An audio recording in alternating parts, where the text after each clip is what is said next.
Unacademy. Let's crack it. नमस्कार, मी वैभवी ठाकरे अनअकॅडमीच्या या online प्लॅटफॉर्ममध्ये आपल्या सगळ्यांचं स्वागत करते. मित्रहो, गेल्या काही दिवसांपासून आपण महाराष्ट्र लोकसेवा आयोगाच्या परीक्षेतून उत्तीर्ण झालेल्या विविध अधिकाऱ्यांशी संवाद साधत आहोत, त्यांचा प्रवास जाणून घेत आहोत, जेणेकरून त्यांचा संघर्ष हा विद्यार्थ्यांपर्यंत पोहोचावा. नव्याने या क्षेत्राकडे येऊ पाहणाऱ्या विद्यार्थ्यांना मार्गदर्शन मिळावं, त्याचबरोबर या क्षेत्रातले खाचखळगे सुद्धा त्यांना कळावेत. आणि आधीच ज्या विद्यार्थ्यांनी या क्षेत्रात पदार्पण केलेलं आहे, त्यांना आपले प्रयत्न हे एका योग्य दिशेने चाललेले आहेत की नाही हे तपासून पाहता यावं.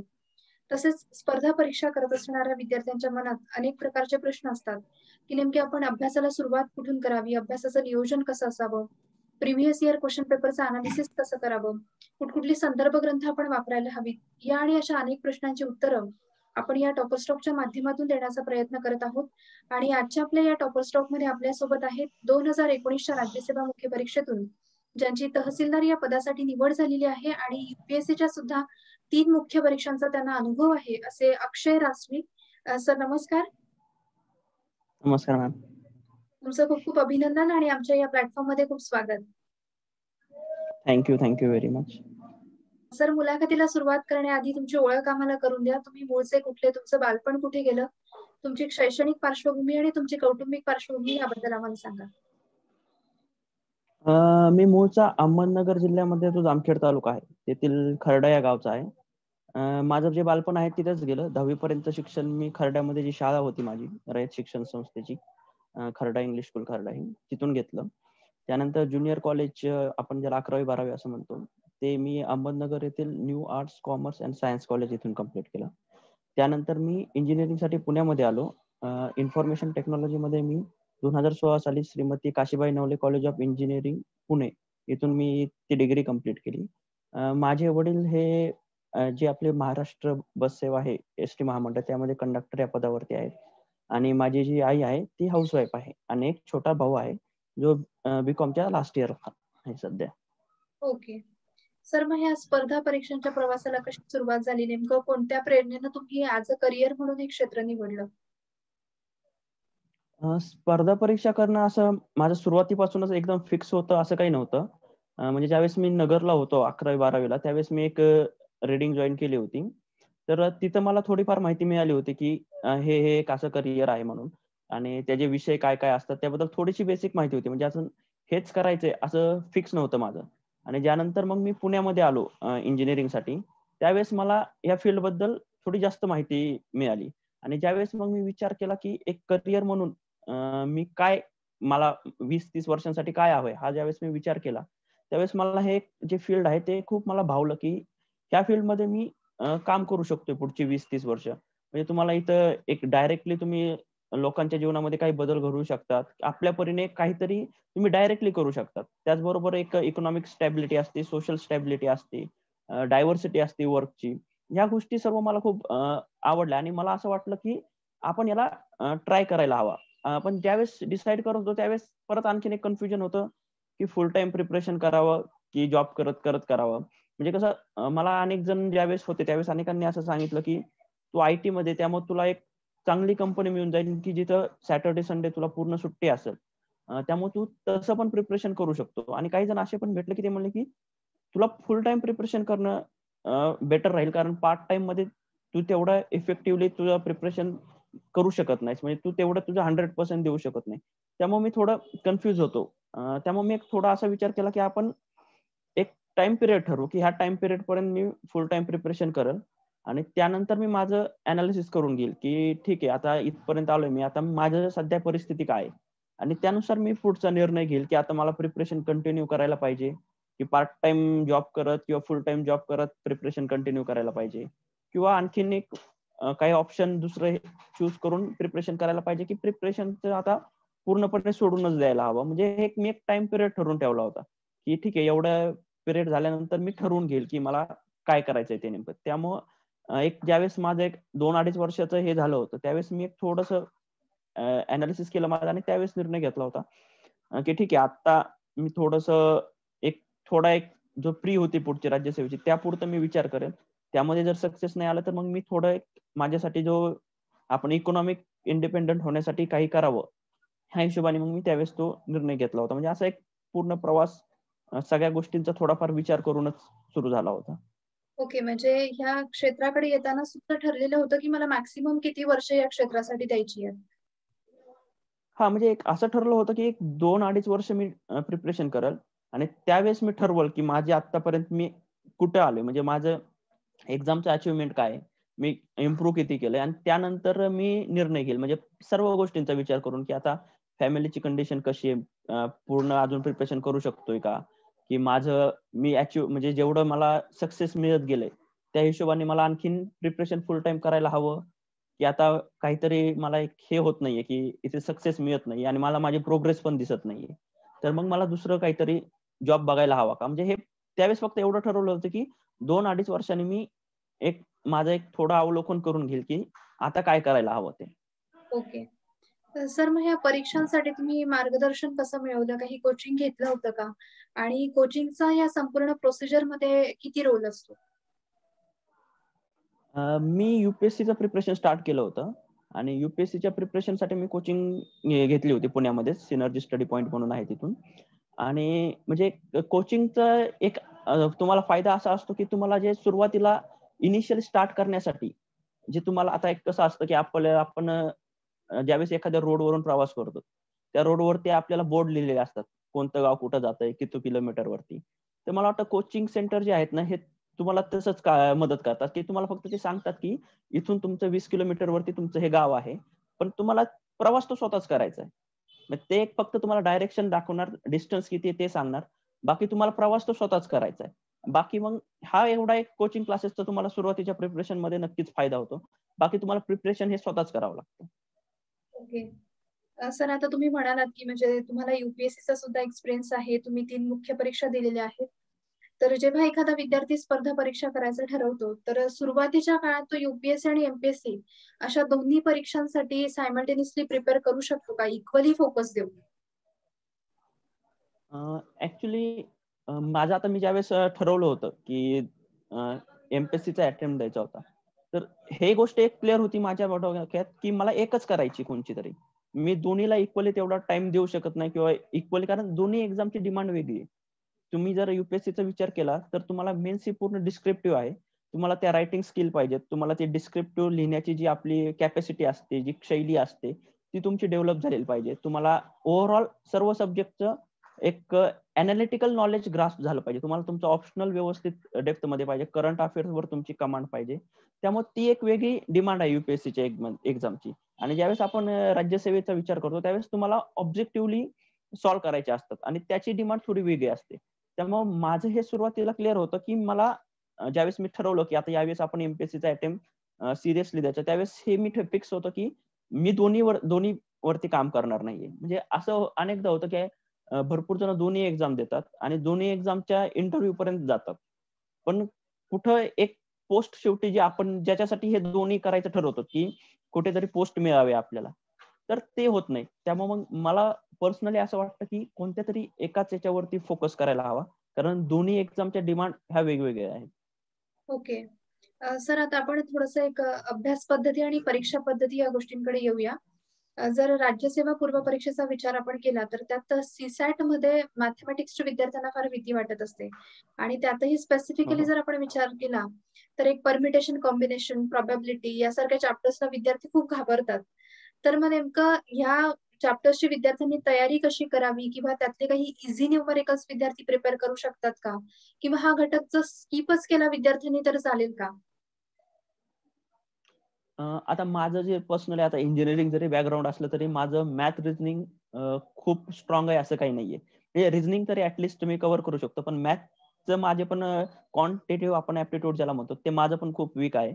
म्हणजे की ज्या आपण तुम्ही आत्ता एक्झाम्पल दिलं ते झाले, ट्रेनचे झाले किंवा ते मिक्सचरचे असतात वगैरे. म्हणजे ते माझा काही प्लस पॉइंट नाहीये. पण एक बेसिक गोष्ट आपण ज्यावेळेस सी-सॅटची बघतो, तर त्यावेळेस आपल्याला वेटेज किती आहे ते कळलं पाहिजे.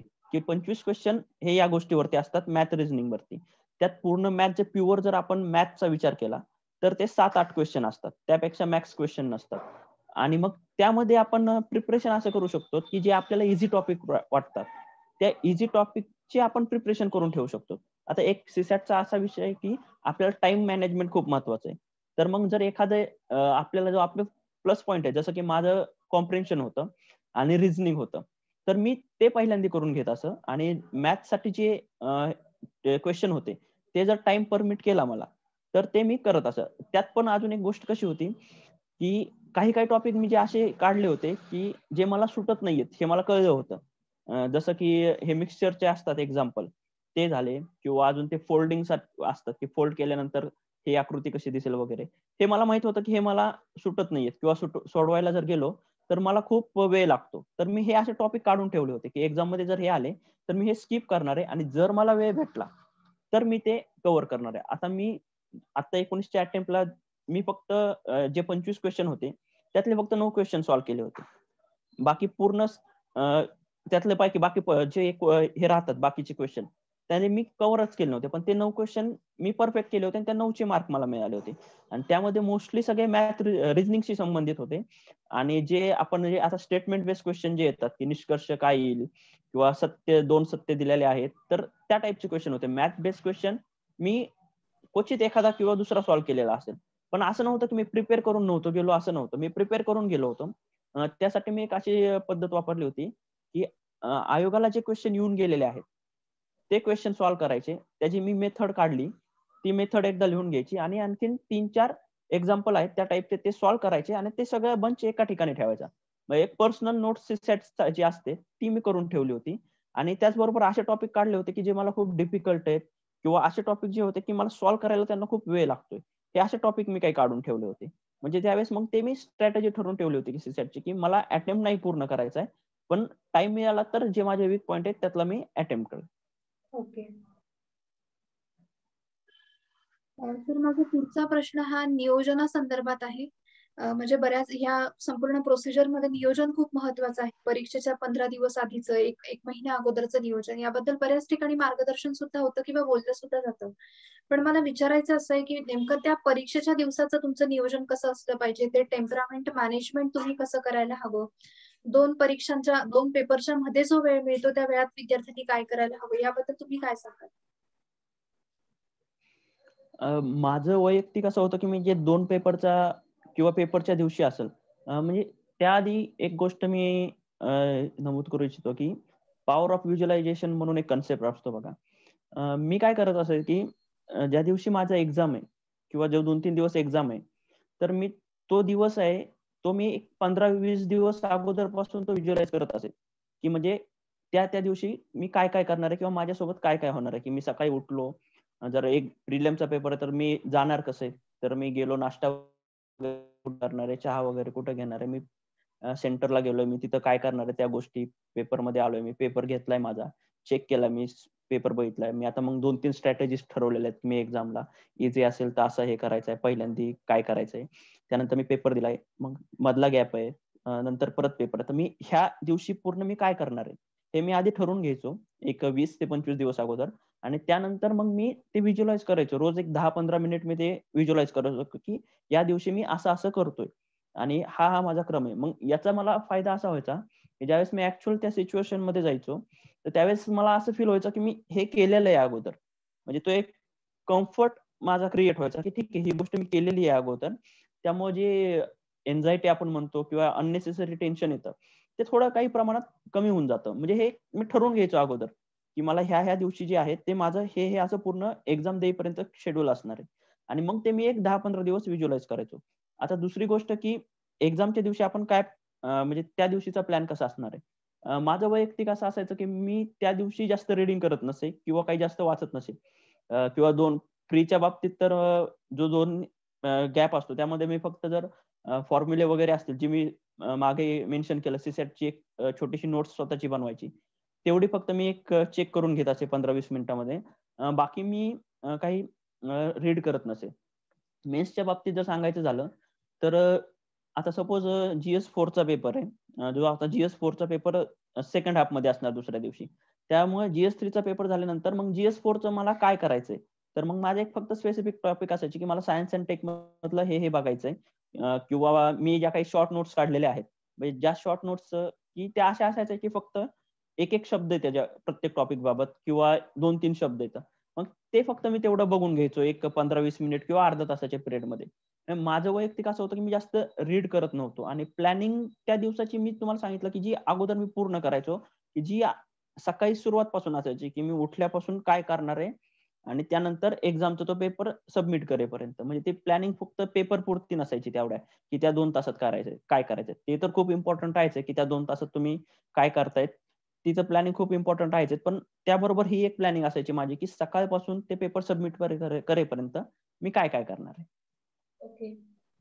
सर आपण जर सी-सॅटच्या पेपरचा विचार केला तर आपल्याला सगळ्यांना माहिती आहे, की त्यात टाईम मॅनेजमेंट करणं खूप महत्त्वाचं असतं किंवा टाईमचा थोडासा इश्यू असतो. पण जी-एसचा जर पेपरचा विचार केला तर बहुतांश वेळा विद्यार्थ्यांना तो पेपर सोडून वेळ उरतो.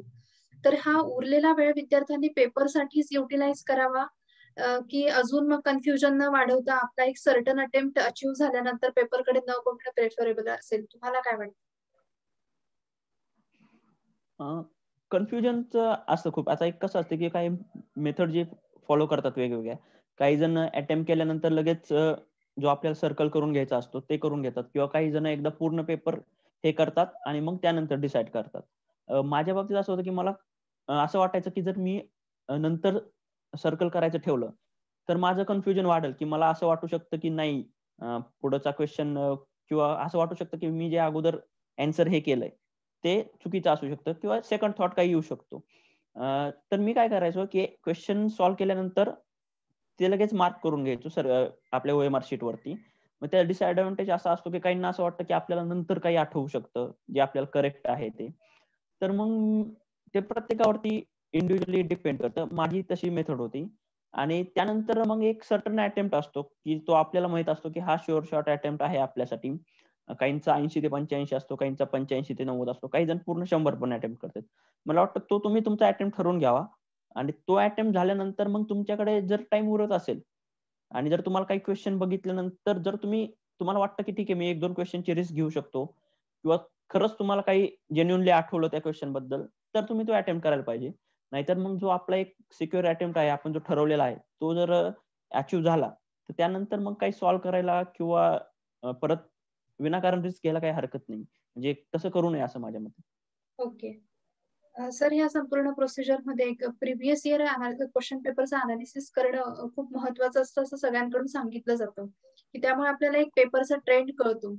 पण बऱ्याच वेळा असं होतं हं. स्पेसिफिकली पूर्व परीक्षेच्या बाबतीत, की अचानक आयोग एखाद्या वर्षी ट्रेंड बदलवतो आपला. तर मग त्यावेळेस विद्यार्थ्यांनी तो पेपर कसा हं. टॅकल करावा याबद्दल तुम्ही विद्यार्थ्यांना काय मार्गदर्शन कराल? तुम्ही आत्ता जसं मेन्शन केलं, आत्ता जर या वर्षीचा जो पेपर होता येस. जी-एसचा, त्याबाबत प्रत्येकाला असं वाटतं, की ट्रेंड चेंज झालाय, की काही क्वेश्चन चेंज झालेत. पण आपण जर असा ट्रेंड जर आपण ह्या दृष्टीने बघितला, की क्वेश्चन नंबर एका-एका टॉपिकचे तेवढे तर पॉलिटीचे क्वेश्चन आहेत, ते थोडेसे 2-3 वर्षापासूनच त्याचा ट्रेंड थोडासा चेंज होत चाललाय. सब पॉइंट वरती येत चाललाय. पण मेजर जर चेंज आपण बघितलं, तर मग असं आपल्याला जाणवत नाही, की खूप त्यांनी 90 डिग्री किंवा 180 डिग्री टर्न घेतलाय. थोडासा एक त्यांना पण आता थोडे हे माहीत झालं, की थोडीशी त्यांनी जर हे नाही केलं, चेंज नाही केलं, तर एक रटाळ होऊन जाईल ती प्रोसेस पूर्ण. म्हणजे मुलांना त्याच ह्याच्यातून गेल्यानंतर ते पूर्ण प्रत्येक जे डिसएडव्हांटेज न्यू मुलांना होईल, त्याचा त्यांनी थोडासा ते विचार करत असतात दरवेळेस. त्यामुळे मला असं वाटतं, की पॅटर्न जो चेंज झालाय, तो कोरमध्ये चेंज नाही झालेला. काही क्वेश्चन त्यांनी चेंज केलेत. करंटच्या बाबतीत आपण जर बघितलं, की UPSCला जसे एन्व्हायर्नमेंट बेसवरती इन डेप्थ काही क्वेश्चन असायचे. तसे थोडे त्यांनी टाकायला सुरुवात केलेली आहे. एन्शियंट मिडिव्हलचा जो पार्ट होता तो जसं UPSCचा पॅटर्न कधी-कधी खूप डिफिकल्ट एन्शियंट मिडिव्हल वरती जातो. तसं थोडं करायला केलंय. पण जिओग्राफी झालं, पॉलिटीचा पार्ट झाला. इकॉनॉमिक्समध्ये ज्या 4-5 टॉपिक वरती क्वेश्चन येतात, तो पार्ट झाला. हे कोरचे टॉपिक आहेत, जे आपण मार्क गेन किंवा आपण जिथे एडव्हांटेज घेऊ शकतो. त्याचा पॅटर्न खूप ड्रास्टिकली चेंज झालाय असं नाहीये. ज्या गोष्टींचा पॅटर्न चेंज झालेला नाहीये, ते तुम्ही सिक्युअर करता आले पाहिजेत. त्या गोष्टींचा ते तुमच्या हातातून गेले नाहीत पाहिजेत ते मार्क. आणि ते मार्क जर तुम्ही सिक्युअर केले, तर जो ट्रेंड चेंज झालेला आहे आपल्याला जाणवतो. त्यामध्ये आपण 50% जरी मार्क मिळवले, कारण ट्रेंड चेंज झालाय म्हणजे आपण असं म्हणू शकतो, की 70% तर चेंज नाही झालेला. 30% 40% काही क्वेश्चन त्यांनी चेंज करायला सुरुवात केली. म्हणजे आपला जो कोर आहे अगोदरचा, तो जे मार्क आपण जर घेतले, तर थोडा ट्रेंड झाल्यावर त्या गोष्टी आपण टॅकल करू शकतो असं मला वाटतं. ओके. सर, ही तुमची पहिलीच मुख्य परीक्षा होती आणि माझ्या माहितीप्रमाणे तुम्ही मुख्य परीक्षेचा सगळा अभ्यास हा पूर्व परीक्षेनंतर केला होता. तर मग नेमकं तुम्ही हो. त्या 3 ते 3.5 महिन्याचं नियोजन कसं केलं होतं? मुख्य परीक्षेचा अभ्यासक्रम जर आपण बघितला तर बऱ्यापैकी एक वास्ट असा अभ्यासक्रम आहे. तर मग तो अभ्यासक्रम तुम्ही त्या तेवढ्या ड्युरेशनमध्ये कसा कव्हर केला? कसं केलं सगळं ते मॅनेज? काय सांगाल विद्यार्थ्यांना? म्हणजे मी पूर्व परीक्षेचा अभ्यास झाल्यानंतरच मुख्य परीक्षेचा जो सिलेबस आहे तो बघून अभ्यास सुरू केला. फक्त एवढंच की ते UPSCचा जो स्टडी होता त्याचं थोडंसं बॅकग्राऊंड होतं. मग मी पहिली गोष्ट अशी केली की मी प्रत्येक GS पेपर जो सिलेबस आहे तो सिलेबस घेतल्यानंतर मी पहिली गोष्ट हे केली की मी कव्हर काय-काय केलेलं आहे आत्तापर्यंत ह्या सिलेबसमधलं. जसं की GS1 जर बघितलं तर फिजिकल जिओग्राफी, इंडियन जिओग्राफी हे कव्हर केलेलं होतं मी. मॉडर्न हिस्ट्री जी आहे ती थोडीफार कव्हर केली होती. पॉलिटीच्या पेपरमध्ये थोडा जो आपण एम लक्ष्मीकांतचा भाग असतो तो कव्हर केलेला होता. GS3 बऱ्यापैकी काहीच कव्हर केलेलं नव्हतं. GS4 पण काहीच नाही कव्हर केलेलं असं म्हटलं तरी चालेल. मग हे पहिल्यांदा मी हे करून घेतलं की की मी काय कव्हर केलं आणि काय नाही कव्हर केलं. दुसरी गोष्ट मी एक सोर्स फायनल करून घेतले. की एक जे मागे आतापर्यंत 3-4 वर्षात जेवढे टॉपर वगैरे झाले होते, त्यांची सोर्स लिस्ट काढून घेतली. जे माझे ओळखीचे होते त्यांचे सोर्स घेतले आणि मला जसे कम्फर्टेबल होतील सोर्स माझ्या UPSCच्या प्रिपरेशनला धरून, त्यानुसार मी एक सोर्सची लिस्ट बनवून घेतली, की ह्या सोर्सला स्टिक राहायचंय. याच्यापेक्षा वेगळं काही करायचं नाही आणि ते एक लिमिटेड ठेवले, की एका सब्जेक्टसाठी 1 किंवा मॅक्स टू मॅक्स 2 पुस्तकं. मग ते एक सोर्स लिस्ट फायनल करून घेतली. त्यानंतर मार्क कुठे येतील मला, म्हणजे कोणत्या टॉपिक कोणत्या पेपरला टार्गेट केलं तर मार्क येतील. एखाद्या पेपरमध्ये कोणत्या टॉपिकला टार्गेट केलं तर मार्क येतील, याचं प्लॅनिंग केलं. कारण टाईम कमी होता माझ्याकडे. त्यामुळे प्रत्येक गोष्टीला तेवढंच 100% वेटेज देणं शक्य नव्हतं मला. आता मी थोडा विचार केला, की मला 2 आणि 3 ला मार्क येऊ शकतात. हे मला कळलं, की 2 आणि 3 असे पेपर आहेत, की जिथं प्रिपरेशनच्या फेजमध्ये थोडं कळून गेलं, की ह्या 2 पेपरला मला मार्क येऊ शकतात. तर मी थोडा टाईम त्यांना जास्त द्यायला सुरुवात केली. परत GS1 मध्ये मला जाणवलं, की जिओग्राफी मला मार्क देईल बऱ्यापैकी. पण हिस्ट्री आणि जे ॲग्रीकल्चर आहे, तो तिथं मार्क यायचा नाही. मार्क यायचे नाहीत. GS4 मध्ये सायन्स टेकमध्ये मार्क येणार नाहीत. तर मी असं एक डिव्हाईड करून घेतलं. टॉपिक सगळे कव्हर करून घेतले मी. म्हणजे एक जे आपण हॉरिझॉन्टल रीडिंग आपण ज्याला म्हणतो, ती प्रत्येक टॉपिकची करून घेतली. पण जे व्हर्टिकल जे आहे रीडिंग आपण, तर जिथं डेप्थ पाहिजे, तर ते मी जिथं-जिथं मला असं वाटत होतं, की इथून-इथून मार्क येतील मला, त्याचीच केली. आणि ते करताना कसं केलं, की जे प्रिव्हियस इयर क्वेश्चनचं आपण म्हटलो, की प्रिव्हियस इयर क्वेश्चन हे मला खूप मोठं गाईड होतं याच्यामध्ये. आपण जर होका यंत्र आपण जसं म्हणतो, तसं खूप मोठं म्हणजे ते प्रिव्हियस इयर क्वेश्चन होते. कारण त्यामधून एक्झॅक्ट म्हणजे थोडा पॅटर्न आपल्याला कळायला सोपं जात होतं, की आपल्याला रीडिंग कशी करायची सिलेबसची, टॉपिकची रीडिंग कशी करायची. तर मग ते जे एनालिसिस केल्यानंतर एक समजून जायचं, की ठीक आहे आपल्याला कमी पिरियडमध्ये जर आपल्याला कव्हर करायचंय, तर आपल्याला क्वेश्चन बघून तसं टार्गेट करायचंय. कसं असं होतं, की अननेसेसरी फॅक्ट खूप रीड केल्या जातात. तर आपण ते बघायला पाहिजे, की किती प्रमाणात विचारलं जातं. आपण सपोज GS3चा क्वेश्चन आपण बघितला. त्यामध्ये ऑर्गनायझेशनचा टॉपिक असतो. त्यामध्ये ह्या ऑर्गनायझेशनचे सदस्य किती आहेत वगैरे.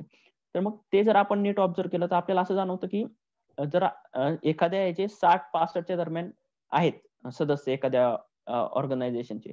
पण आपल्याला एक्झॅक्ट आकडा माहीत नाहीये. पण आपल्याला एवढं माहिती आहे, की त्या दरम्यान आहेत. तर त्या दरम्यानचा जर एखादा आकडा असेल, तर तो बरोबरच असतो. म्हणजे ते तसं नाही, आयोग तसं नाही चुकवणार तुम्हाला, की सपोज 60-65 आकडा आहे आणि तुम्हाला विचारणार 62 की 63. मग ते असं करू शकतात 90, 95, 105 एवढ्या एक्स्ट्रीमला ते जाऊ शकतात. म्हणजे एवढं असं हे करू शकत नाही. दुसऱ्या बाजूला जर आपण GS2चा जर कायद्याचा पाठ बघितला, तर तिथं एक कायद्यामध्ये क्वेश्चन कशावरती विचारले जातात. व्याख्या असेल, पनिशमेंट असेल किंवा एखादा खूपच महत्त्वाचं कलम असेल, अशावरती क्वेश्चन विचारले जातात. आणि प्रत्येक कलम नाही, आता एखाद्या कायद्यामध्ये 30 कलम आहेत, तर ते 30 कलम एकाच वेटेजचे नाही. तर रँडमली तुम्हाला असं नाही विचारणार, की कलम 27 कशाचं आहे, या कायद्यातलं. ते जर तेवढं इम्पोर्टंट असेल तरच ते विचारणार. त्या बाकी आता सिलेबसमध्येच त्यांनी मेन्शन केलेलं असतं. व्याख्या, पनिशमेंट असं ते मेन्शन करतात तिथं. तर तुम्ही ते सिलेबस बघा आणि ते क्वेश्चन बघा, की म्हणजे तुम्हाला त्याचा आयडिया येऊन जाईल, की तुम्हाला टार्गेट काय करायचंय. आणि एकदा टार्गेट आपण ज्यावेळेस लिमिटेड टार्गेट ठेवतो समोर, की एक्झॅक्ट टार्गेट ठेवतो. तर मला वाटतं, की त्या शॉर्ट टाईममध्ये पण तुम्ही बऱ्यापैकी रीड करू शकता. आता मला जो 4 महिन्याचा टाईम मिळाला होता, त्यामध्ये मी 1 रीडिंग कंप्लीट करून जवळ-जवळ 2 रिव्हिजन कंप्लीट केल्या होत्या. कारण त्याला तेवढंच होतं, की सोर्स लिमिटेड ठेवले होते. काय वाचायचंय हे फिक्स केलं होतं. कशाला टार्गेट करायचे, कोणता पेपर टार्गेट करायचा, एखाद्या पेपर मधला कोणत्या टॉपिक टार्गेट करायचा, हे एक बनवून ठेवलं होतं. त्याच्यामुळे थोडे मला इझी गेलं त्या 4 महिन्याच्या पिरियड मध्ये हे सगळं अचीव्ह करून गेलं. ओके, म्हणजे एक उपलब्ध वेळ, subject weightage, previous year question paper आणि पूर्व आणि मुख्यमध्ये पेपर आपला आधी कोणता अभ्यासक्रम कव्हर झालेला आहे या सगळ्याची सांगड घालून कव्हर त्या झालेला. वेळात ते सगळं कव्हर केलं. ओके सर, मला विचारायचं असं आहे की या संपूर्ण प्रोसिजर मध्ये तुम्ही ऑनलाईन काही सोर्सेस वापरले का, इंटरनेटचा वापर तुम्ही करत होतात का, आणि तो कसा केला? मला एमपीएससीच्या बाबतीत इंटरनेटच्या वापरचा जास्त उपयोग नाही झाला, पण युपीएससीच्या बाबतीत मी इंटरनेटचा बऱ्यापैकी वापर केला. म्हणजे जसं की खूपच नवीन नवीन टॉपिक असायचे की जे आपण कुठेतरी मेन्शन यायचं, करंट अफेअर्स मध्ये मेन्शन व्हायचं आणि त्याबद्दल डिटेल इन्फॉर्मेशन सोर्स मधून मिळत नसायची. तर मग त्यावेळेस मी तेवढं स्पेसिफिक माहिती जी आहे ती इंटरनेट मधून, जसं की प्रिलिमला अनेकदा व्हायचं असं की एखादा टॉपिक आहे तर त्या टॉपिक बद्दल जर क्वेश्चनचा पॅटर्न बघितला आणि आपण जे करंट अफेअर्स साठी जो सोर्स यूज करतो त्यामधली इन्फॉर्मेशन बघितलं, ते मॅच होत नसायची, की खूप लिमिटेड वाटायची. तर मग मी तेवढ्या टॉपिक पुरतं त्यामधून बघायचो. किंवा मग एखाद्या लेक्चर्स काय असतील, जसे की एडिटोरियल बेस्ड लेक्चर असतील आणि राज्यसभेचे काही चॅनल राज्यसभेचे काही प्रोग्राम असतील, तर मला युपीएससीच्या प्रिपरेशन मध्ये इंटरनेटचा फायदा झाला. पण ते पण आता इंटरनेट कसं आहे की आता जो आपला मोबाईल असतो, आता स्मार्टफोनच आपल्याला युज करावा लागतो आणि तो स्मार्ट आहे, त्यामुळे आपल्याला थोडं जबाबदारीने त्याला वापरायला हवं. आपण पण स्मार्ट बनायला पाहिजे त्याचा वापर करताना, नाहीतर डिसएडव्हान्टेज आपल्यालाच होऊ शकतो. त्यामुळे तो स्मार्टफोन आहे तर आपण पण स्मार्टली त्याचा युज करायला हवा, तर त्याचा फायदा होईल. आणि ते टार्गेट हे कळलं पाहिजे की आपण तेवढंच तो टॉपिक बघणार आहे किंवा तेवढीच इन्फॉर्मेशन बघणार आहे. आणि सपोज व्हिडिओ लेक्चर काही बघणार आहे तर ते व्हिडिओ लेक्चर बघताना आपण काहीतरी नोट डाऊन करून घेतलं पाहिजे. नाहीतर मग ते व्हिडिओ 30 मिनिटाचा व्हिडिओ आपल्याला किती वेळ मेमरीमध्ये राहणार आहे. त्यामुळे मग तसं केलं तर त्याचा फायदा होणार आहे. नाहीतर मग इंटरनेटचा वापर करताना जर थोडस आपण 19-20 झालो तर त्या फायद्यापेक्षा नुकसानच जास्त होऊ शकतं. ओके सर, मुलाखतीच्या शेवटाकडे येताना मी तुम्हाला विचारेल की ही तुमची पहिलीच मुलाखत होती, तर मुलाखतीची तयारी हो. तुम्ही कशी केली होती आणि तुमचा मुलाखतीचा अनुभव कसा होता? मुलाखतीची तयारी करताना मी जे एक आपलं वैयक्तिक मुलाखत ही तुमच्या वैयक्तिक इन्फॉर्मेशन बाबत असते. तुमचं नॉलेज खूप चेक झालेलं असतं. तुम्ही तुमची पर्सनॅलिटी काय, तुमचं एखादं व्यक्तिमत्व कसं आहे, तुम्ही किती कॉन्फिडन्स आहात, तुम्ही एखाद्या टॉपिक वरती जर समोरचं एक सिनियर व्यक्ती तुमच्या सोबत आहे आणि त्याचं तुमच्यासोबत जर तुमच्या पॉईंट सोबत ते सहमत नसतील, तर तुम्ही त्यांच्याशी त्याबाबत चर्चा कशी करू शकाल, ह्याबाबतची ती मुलाखत आहे. तुमचं नॉलेज किती आहे याबाबतची ती मुलाखत नाहीये. तर मग मी एक बेसिक गोष्ट ही करून घेतली की जे माझं बेसिक माहिती होती माझी स्वतःबद्दलची, जे आपल्याला ते माहितीच असते, पण आपण त्याला काय म्हणतो, ते एक चिखल असतो, तो मडकं बनवण्या अगोदर जो चिखल असतो त्या टाईप असतं. त्याला फक्त आपल्याला एका शेप मध्ये ती आणावं लागते, म्हणजे ते आपण समोर मडक्याच्या स्वरूपात प्रेझेंट करू शकू. तर त्या पद्धतीने मी एक माहिती जी होती माझी पूर्ण, म्हणजे लहानपणापासूनची, मग ती खूप डिटेल मध्ये मी हे केलं होते. की मग 10वीलाच होतो तर मग 10वीला एवढे टक्के पडले, मग 12वीला एवढे कमी का आले, तर मग सायन्सलाच का गेलो, तर मग परत इंजिनिअरिंगलाच का गेलो, ह्या सगळ्या गोष्टी ज्या आहेत ती पूर्ण माहिती एक तयार करून ठेवली. आणि त्यानंतर मग प्रिपरेशन करताना की ज्या काही मागच्या वर्षीच्या मुलांनी जे अगोदर इंटरव्ह्यू दिलेत त्यांना कशा पद्धतीचे क्वेश्चन विचारले जातात वगैरे काय, त्याची थोडी माहिती घेतली. आणि एक तिघा जणांचा ग्रुप बनवला होता आम्ही. तर आम्ही त्यामध्ये एक आपली इन्फॉर्मेशन क्वेश्चन शेअर करायचो आणि मॉक इंटरव्ह्यू घ्यायचो. मग त्याचे फ्रिक्वेंटली घ्यायचो ते मॉक इंटरव्ह्यू आम्ही. 1 दिवसाला 2 दिवसाला जसा पेपर जवळ आला त्यावेळेस त्या महिन्यामध्ये आम्ही जवळजवळ दररोजच मॉक घ्यायचो. त्यामुळे कसं एक कॉन्फिडन्स, बोलण्याचा जो आपल्याला कॉन्फिडन्स पाहिजे किंवा जी शैली पाहिजे आपल्याला बोलण्याची, त्याची प्रॅक्टिस झाली. बाकी मग जो आयोगाचा इंटरव्ह्यू होता तो माझा खूप जास्त मोठा नाही झाला. एक 12-13 मिनिटाचाच इंटरव्ह्यू झाला तो. त्यामध्ये माझी बेसिक इन्फॉर्मेशन जी होती त्याबद्दल विचारलं. मग ह्या फील्डकडे काय येतोय वगैरे, इंजिनिअरिंग जे टेक्निकल बॅकग्राऊंड होतं त्यावरती काही क्वेश्चन विचारले. माझं जे नेटिव्ह डिस्ट्रिक्ट आहे त्याबद्दल काही क्वेश्चन विचारले. आणि ओव्हरऑल इंटरव्ह्यू एक नॉर्मल इंटरव्ह्यू झाला होता. त्यामध्ये असं काही खूप लेंदी पण नव्हता किंवा काही असा खूप कॉर्नर केला असं पण काही नव्हतं. एक सिंपल इंटरव्ह्यू झाला होता तो. ओके सर, एक शेवटचा प्रश्न विचारते आणि आपण मुलाखतीचा समारोप करूया. आताची जर सिच्युएशन आपण बघितली तर कोणत्याच जवळपास परीक्षांच्या तारखा विद्यार्थ्यांसमोर नाही येत. एक म्हणजे किती दिवसाचं नियोजन आपल्याला करावं लागेल, ते कसं करावं लागेल याची फारशी आयडिया नाहीये. म्हणजे समोरचा एक मार्ग थोडासा अंधूक असा आहे विद्यार्थ्यांसाठी. तर ह्या संपूर्ण सिच्युएशन मध्ये तुम्ही विद्यार्थ्यांना काय सांगाल? नक्कीच जी आत्ताची परिस्थिती आहे, अशी परिस्थिती खूप रेअरली आली. म्हणजे एक्झामच्या डेट्सचं कन्फ्युजन किंवा एक्झामची डेट होणं, कॅन्सल होणं, पुढे जाणं. थोडाफार आधी डिले व्हायचा, पण असा डिले आपल्याला जाणवत नाही. पण सिच्युएशन पण तशीच आहे. कोरोनाची पार्श्वभूमी आपण जर विचारात घेतली, तर मला असं वाटतं की तुम्ही आता टार्गेट काय आहे तुमचं? की सपोज जर तुम्ही ही प्रिलिम दिली आत्ताची आणि ह्या प्रिलिमला तुमचा जर स्कोर चांगला आहे, तर तुमचं टार्गेट तुम्हाला माहिती आहे की मेन्स आहे. तर मग ते मेन्स आता सप्टेंबरमध्ये होईल, ऑक्टोबरमध्ये होईल. हे तुम्हाला कन्फ्युजन आहे की आता नेमकी कधी होईल एक्झाम. पण तुम्ही त्या दृष्टीने तुम्ही प्लॅनिंग करा की आता मला असं वैयक्तिक वाटतं की जर मला 4च्या ऐवजी 5 महिने भेटले असते किंवा 5.5 महिने भेटले असते, तर माझे जे 2-3 टॉपिक होते ज्याला मी थोडंसं किंवा इंग्लिश मराठी ग्रामर होतं ज्याला मी निग्लेक्ट केलं, ते जर मी व्यवस्थित केलं असतं तर माझे तहसीलदारची डीसी पोस्ट झाली असती. तर मग तुम्हाला हा वेळ भेटलाय, जर तुम्हाला माहिती आहे की तुम्ही मेन्सला कन्फर्म आहात, तर मग तुम्ही त्या गोष्टीचा तुम्ही फायदा करून घ्या. आता प्रत्येकाला माहित असतं की आपला जो मेन्सचा सिलेबस आहे तो 100% कव्हर नाहीये किंवा आपल्या सर्व टॉपिक वरती तेवढी कमांड नाहीये. तर तुम्हाला हा चान्स आहे की तुम्ही तो एफर्ट घेऊ शकतात त्याच्यावरती कमांड मिळवायला.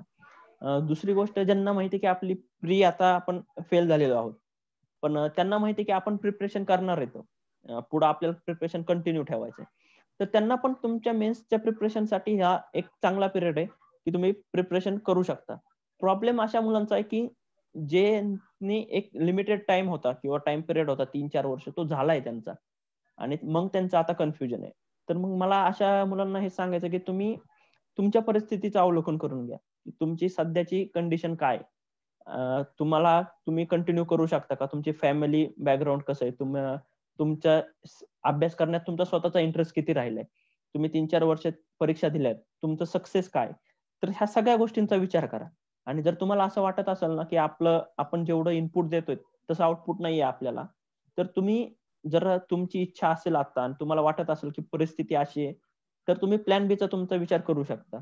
आणि ज्यांना असं वाटतं की नाही ठीक आहे, माझी ओव्हरऑल कंडिशन चांगली आहे, माझं सक्सेस पण आतापर्यंत व्यवस्थित आलंय, जरी माझी ही प्रिलिम निघत नाहीये तरी मी पुढचा अटेम्प्ट देऊ शकतोय, तर त्यांनी मग ह्या गोष्टीचा आता विचार करू नका की आता ही एक्झाम कधी होईल, अजून किती 1 वर्ष जाईल का 1.5 वर्ष जाईल.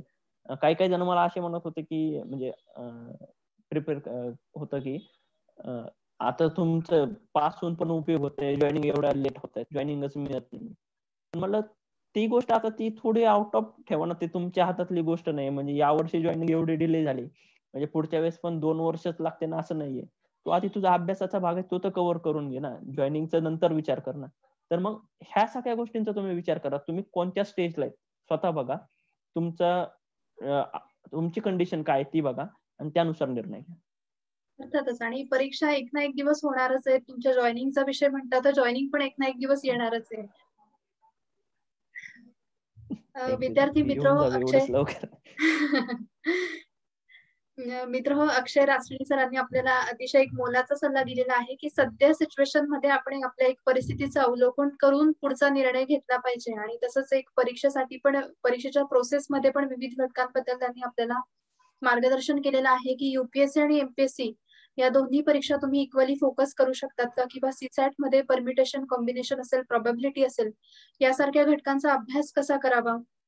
जर मुख्य परीक्षेचा अभ्यास तुम्ही पहिल्यांदाच म्हणजे तो अभ्यासक्रम जर तुम्ही पहिल्यांदाच वाचत असाल, तर त्या 3 ते 3.5-4 महिन्याचं तुमचं नियोजन कसं असावं, त्यांचा मुलाखतीचा अनुभव सुद्धा त्यांनी आपल्यासोबत शेअर केलेला आहे.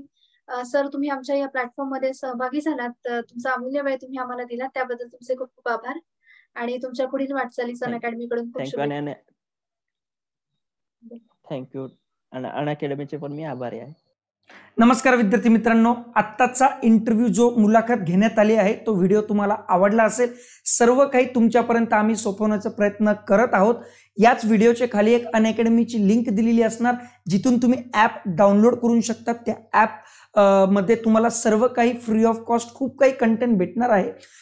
त्याच्यामध्ये तुम्ही PDF डाउनलोड करू शकतात, स्पेशल फ्री लेक्चर्स बघू शकतात. फक्त ते बघण्यासाठी तुम्हाला एक कोड वापरावा लागेल. तो कोड आहे कॅपिटल लेटर्समध्ये विदाउट स्पेस MPSC लाईव्ह. परत एकदा सांगतो MPSC लाईव्ह. तर असेच वेगवेगळे सर्व काही व्हिडिओ इंटरव्ह्यू तुमच्यापर्यंत आम्ही पोहोचवण्याचा प्रयत्न करू. भारतातील सर्वात दिग्गज अशी ऑनलाईन प्लॅटफॉर्म एज्युकेशनल फील्डमध्ये आपल्या MPSC कॅटेगरीमध्ये तुमच्यापर्यंत आम्ही पोहोचवण्याचा प्रयत्न करत आहोत. तर भेटूया पुन्हा एकदा अशाच व्हिडिओ करता. तोपर्यंत जय हिंद, जय महाराष्ट्र.